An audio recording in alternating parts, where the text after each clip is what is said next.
Assalamualaikum warahmatullahi wabarakatuh.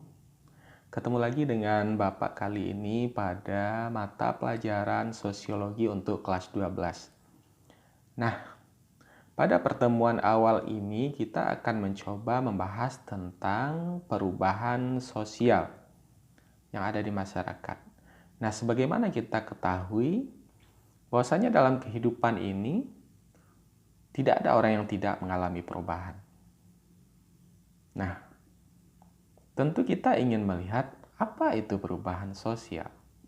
Nah, masyarakat sebagai sejumlah manusia dalam arti yang seluas-luasnya dan terkait oleh suatu kebudayaan yang mereka anggap sama, perlu kita pahami bahwa kondisi masyarakat selalu berubah dari waktu ke waktu. Perubahan tersebut meliputi berbagai aspek kehidupan masyarakat. Misalnya, bentuk arsitektur bangunan, peralatan, dan teknologi, hingga cara berpikir manusia. Hal tersebut menunjukkan bahwa manusia merupakan makhluk yang dinamis yang tidak akan pernah merasa cukup dengan keadaan yang ada.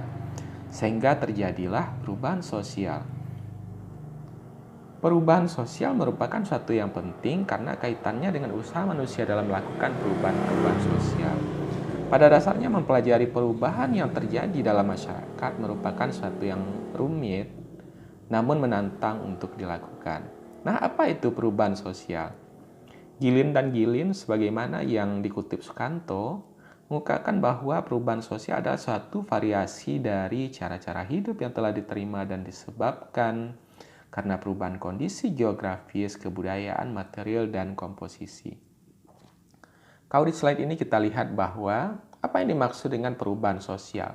Perubahan sosial merupakan segala perubahan pada lembaga-lembaga kemasyarakatan yang mempengaruhi sistem sosialnya, termasuk nilai-nilai, sikap, dan pola perilaku masyarakat. Nah, ada kata kunci di sini yang bisa kita lihat di antaranya adalah perubahan sosial merupakan segala perubahan pada lembaga-lembaga kemasyarakatan. Bahwa yang dianggap sebagai perubahan sosial itu bukanlah perubahan yang terjadi pada diri individu atau seseorang, namun tidak mempengaruhi lembaga masyarakat.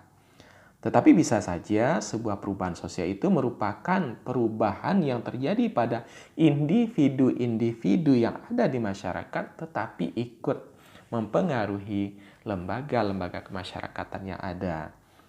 Kemudian kata kunci selanjutnya adalah mempengaruhi sistem sosialnya. Jadi ikut lembaga itu, ikut mempengaruhi sistem sosial, ikut mempengaruhi keadaan, ikut mempengaruhi kondisi-kondisi yang ada di masyarakat. Di antaranya apa? Nilai-nilai. Ikut mempengaruhi nilai-nilai sesuatu yang dianggap mulia dan tidak mulia oleh masyarakat, sesuatu yang dianggap boleh dan tidak boleh, sesuatu yang dianggap berharga dan tidak berharga di tengah-tengah masyarakat. Kemudian bagaimana masyarakat bersikap? Kalau seandainya perubahan itu mempengaruhi bagaimana sikap masyarakat, berarti itu dianggap sebagai perubahan sosial. Dan tentu saja akan mempengaruhi perilaku masyarakat. Nah, selanjutnya kita lihat, apa faktor penyebab perubahan sosial? Di antaranya adalah perubahan lingkungan fisik. Bisa jadi misalnya ada bencana alam yang sebelumnya dia tinggal di pinggir pantai, tetapi karena ada tsunami mungkin barangkali bencana alam.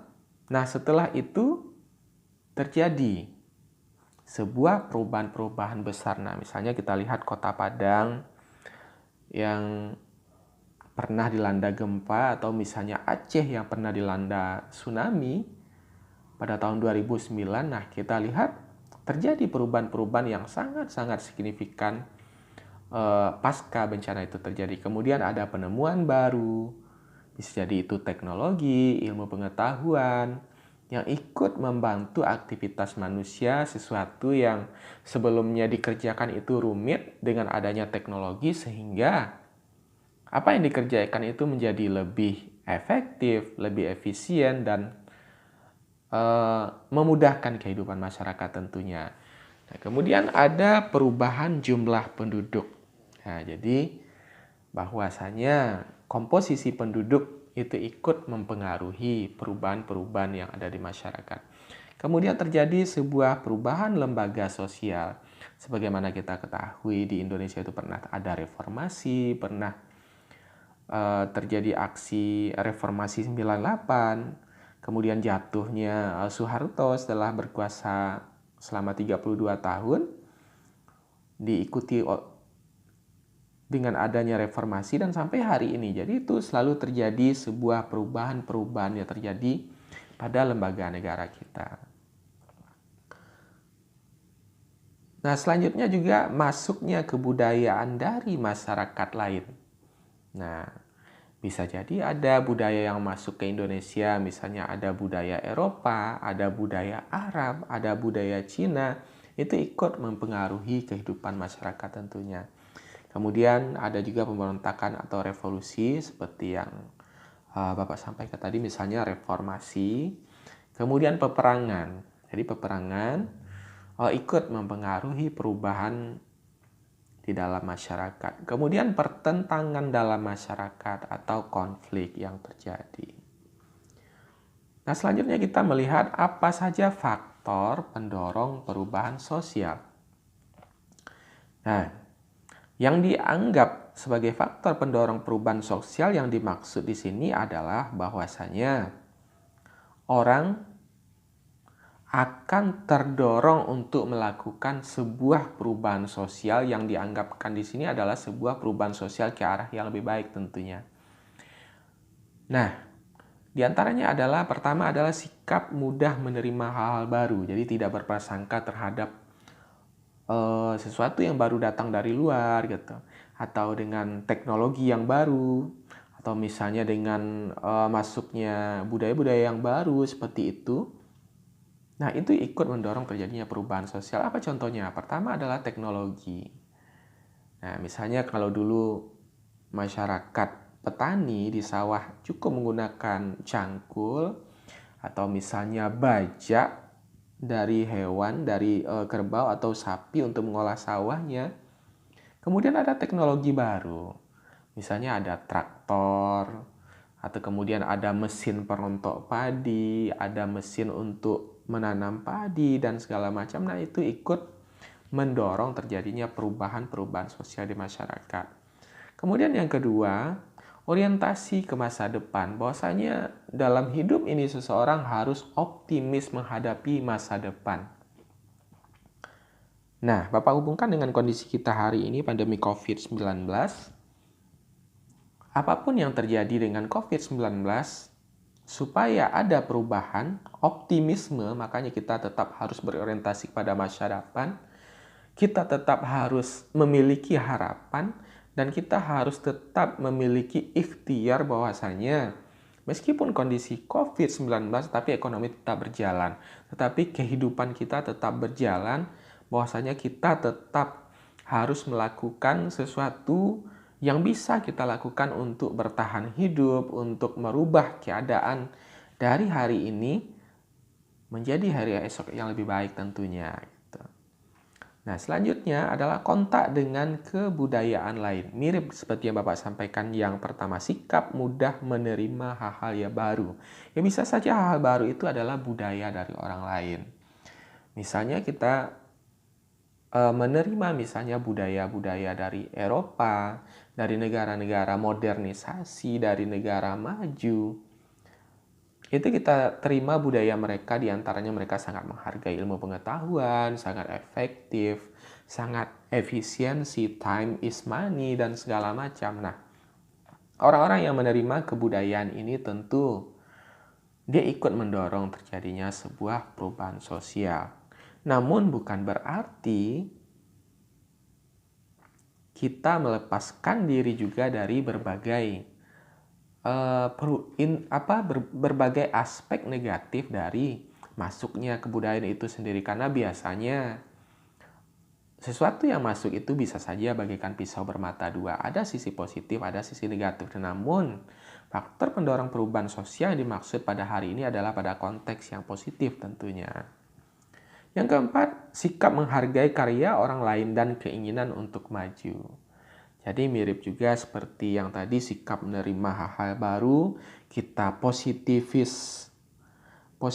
untuk menghadapi masa depan, kemudian kita tidak berprasangka dengan kebudayaan orang lain sehingga kita mau menghargai kebudayaan orang itu, dan di sana ada sikap menghargai hasil karya orang lain sehingga ada keinginan untuk maju. Nah, itu juga faktor pendorong perubahan sosial. Nah, yang tidak kalah pentingnya adalah majunya sistem pendidikan. Nah, sebagaimana kita lihat di negara-negara maju, apakah misalnya di Eropa atau misalnya di Asia Timur seperti Jepang, Korea, dan Taiwan misalnya gitu. Jadi mereka tetap berorientasi ke masa depan dan tidak melupakan untuk memajukan sistem pendidikan gitu. Nah, selanjutnya juga adalah penduduk yang heterogen. Jadi rupanya faktor pendorong perubahan sosial ini juga dipengaruhi oleh penduduk yang heterogen. Nah, mengapa demikian? Nah, apabila di suatu kelompok masyarakat atau di sebuah daerah atau wilayah tertentu, apabila kita bergaul,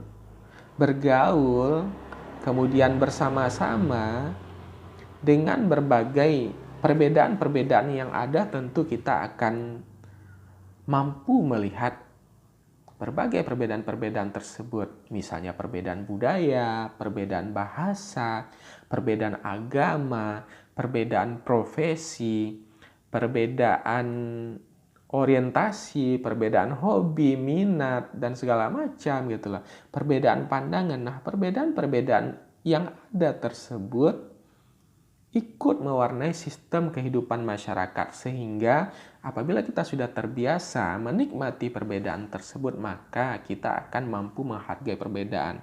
Apabila kita sudah bisa menghargai perbedaan, tentu saja kita akan menghargai hak-hak orang lain, menghargai hasil karya orang lain, dan kita tidak akan berprasangka dengan berbagai perbedaan-perbedaan yang ada tersebut. Dan alangkah bagusnya perbedaan-perbedaan itu menjadikan sebuah kekuatan bersama untuk kita melakukan sebuah perubahan sosial tentunya.